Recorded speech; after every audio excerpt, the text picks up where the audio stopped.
Бұрынғы заманда Шанжархан деген хан болыпты. Ханның 60 қатыны болса да, бір перзентке зар болыпты. Хан қайғысын сейілту үшін уәзірлерімен жиі аңға шығады екен.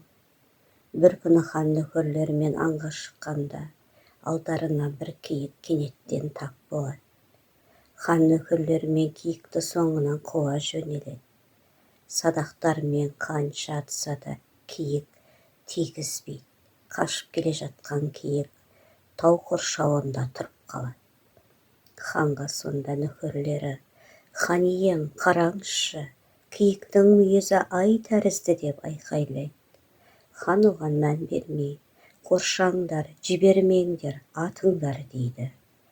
Нөкерлері садақтармен қанша көздесе де киікке тигізе алмайды.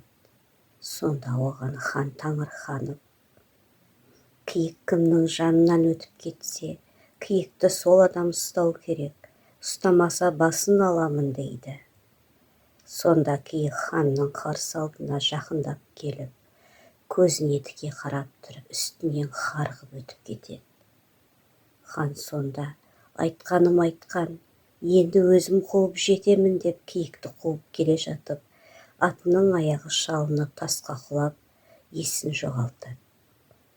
Есін жиса бас жағында: «Тұрыңыз, басыңызды көтеріңіз» деп айдай сұлу ару тұрады. Хан оған: «Сен кімсің? Қайдан шыққан, қайдан жүрген жансың? Атың кім?» деп сұрайды. Қыз ханға: «Осы маңда тұратын балықшының қызымын. Атым Ханшайым» дейді. «Ханшайым деп ханның қыздарын айтады ғой» депті хан. Қыз: «Білмеймін, атымда атам қойыпты». Хан: «Атаң қайда?» дейді. «Әне, анау жарқабақтың басында». Хан: «Ал енді мен қуып келе жатқан киік қайда?» «Білмеймін, бәлкім атаң көрген шығар, атаңнан сұрап көрейін» дейді хан. Атасы сонда: «Ор киіктің басыңнан қарғып өтуі, басыңа бақтың қонғаны. Осында жетіп жоқ болып кетуі, бақтыңды осы жерде ізде дегені» дейді. «Бұл жерден қандай бақыт іздеймін?» дейді хан. Сонда қыз ханға: «Сіз қайғыңызды сейілту үшін серуенге жиі шығасыз. Ол қайғы балаңыздың жоқтығы. Сен оны қайдан білесің?» дейді хан. «Ор киік айтты» дейді қыз. Хан: «Қайдағы ор киік?» «Әлгі сіз қуып келе жатқан ор киік» дейді қыз. Хан қызға: «Сен оны көрмедім деп едің ғой?» «Түсімде көрдім. Сен патшаға бір ұл бір қыз тауып бересің» деді. Хан: «Иә, менің мұрагерім жоқ.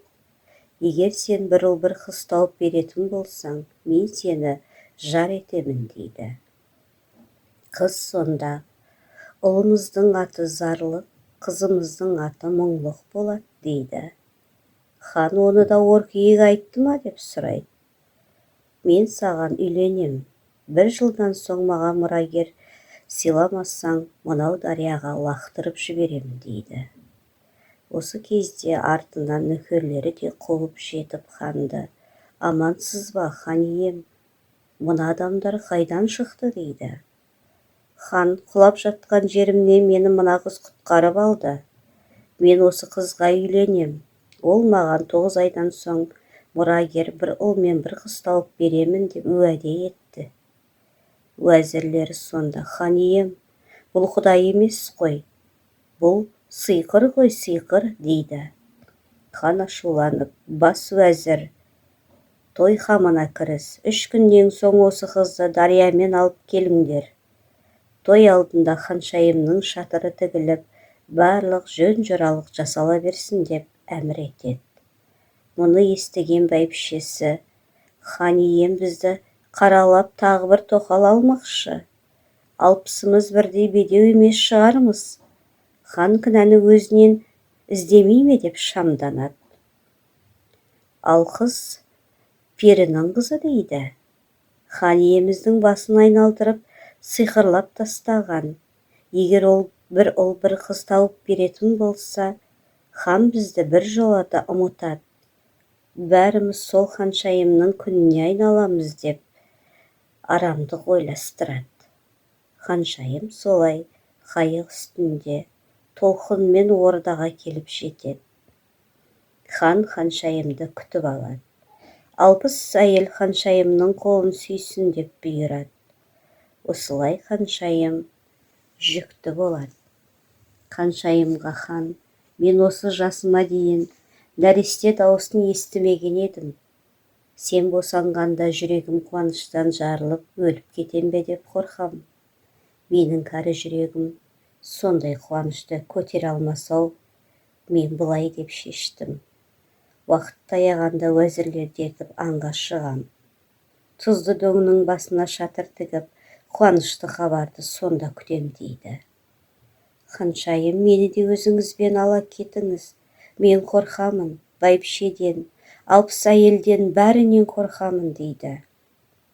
Еш қорықпа. Сенің қауіпсіздігіңді бас сақшы Шапқатқа тапсырдым. Жаныңда сенімді күтушің Мағрипа болады деп, хан уақыты таяғанда тұзды дөңнің басында кетіп, қуанышты хабарды сонда күтеді. Ханшайымның босанатын уақыты сағаты жетіп, толғағы басталады. Сол кезде 60 қатын мен бәйбіше баяғы арам ойларын іске асырып, 2 баласын алып орнына 2 күшік қойып қояды. Ханшайым: менің балаларым қайда, дауысын естідім ғой деп 2 күшікті көргенде талып қалады. Бас сақшы Шепкет 3 бәйбішені ханға апарып, ханшайым бала орнына күшік тапты. Елге қарайтын бетіміз жоқ, бұл сиқыр, сиқыр деп шағым айтады. Ашуланған хан ханшайымды күшіктерімен жыртқыш аңдар мекендейтін Қайтпас аралына апарып тастаңдар деп бұйырады.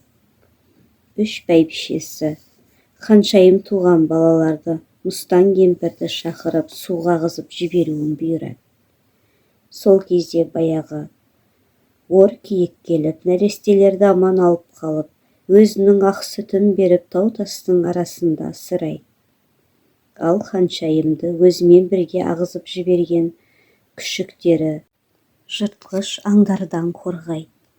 Бір күні хан ордасында мұңайып отырғанда, баяғы ор киік көзіне тағы көрінеді. Ор киік: тоқташы, сен мені неге алдадың деп соңынан тұлпарымен шаба жөнеледі. Ор киікті қуып келе жатып, қақпалы таудың алдында: ашыл, мүлдем ашыл, дидарыңмен шашыл, ор киік біздің панамыз, ақ сүт берген анамыз деп қақпалы тауға айтып тұрған қызды көреді. Қыз қақпалы тауға кіріп, есігі жабылады. Мұны көрген хан: адамсың, перімісің дейді. Қыз сонда: адаммын. Адам болсаң атыңды айт. Ағам келмей атымды айтпаймын. Ағам қайда? Ол алыс сапарда. Мен соның жолын тосып жүрмін дейді қыз. Мұнда неғып жүрген жансыңдар дейді хан. Анадан туған едік, бір ұл бір қыз, бейне бір қатар туған 2 жұлдыз. 60 өгей анамыз дұшпандықпен бізге жәбір қылыпты. Анамыздың мезгілі жеткен екен, әкеміз алыс сапар кеткен екен. 60 қатын тілімен суға тастап, мыстан кемпір дұшпандық еткен екен. Ор киік екеумізге ана болып, осы тауда күніміз өткен екен. Сонда хан: ойпырмай, есікті аша қой қарағым, мен сенің әкеңмін, Шанжар ханмын депті. Мен саған сенбеймін, ағам келмей есікті ашпаймын. Ағаңның аты кім? Айтпаймын. Хан сонда: онда мен айтайын, ағаңның аты Зарлық, ал сенің атың Мұңлық емес пе? Анаңның аты Ханшайым. Сол кезде қыздың ағасы да оралып, қанға садағын кезеп: неғып жүрген жансың? Менің жоқ екенімді біліп, қарындасымды ұрлағалы келдің бе? Айт шыныңды дейді. Хан сонда: мен осында оркиек алып келді. Хан балаға қарап тұрып: сен сонда зарлықсың ғой, мен сендердің әкелеріңмін. Мені аналарыңмен табыстырған оркиек ет, енді сендерді де тауып берді. Алыс сапарда жүргенімде қара ниетті дұшпандар екеуіңнің орныңа екі күшік салып, сендерді суға лақтырып жіберіпті. Келші балам, маңдайымнан бір иіскейін. Әкесі мен балалары табысқан кезде оркиек сол жерге аналарын да алып келеді. Хан ханшайыммен балаларымен табысып, ордасында ұлан ғасыр той жасайды. Арам ойын іске асырған мыстан мен бәйбішелерді. Ханшайым 15 жыл қорлық көріп, өмір сүрген аралына жібереді. Шанжар хан мен ханшайым мұңлық пен зарлық кешегі жағасында арыстың өткен екен деседі өмірі.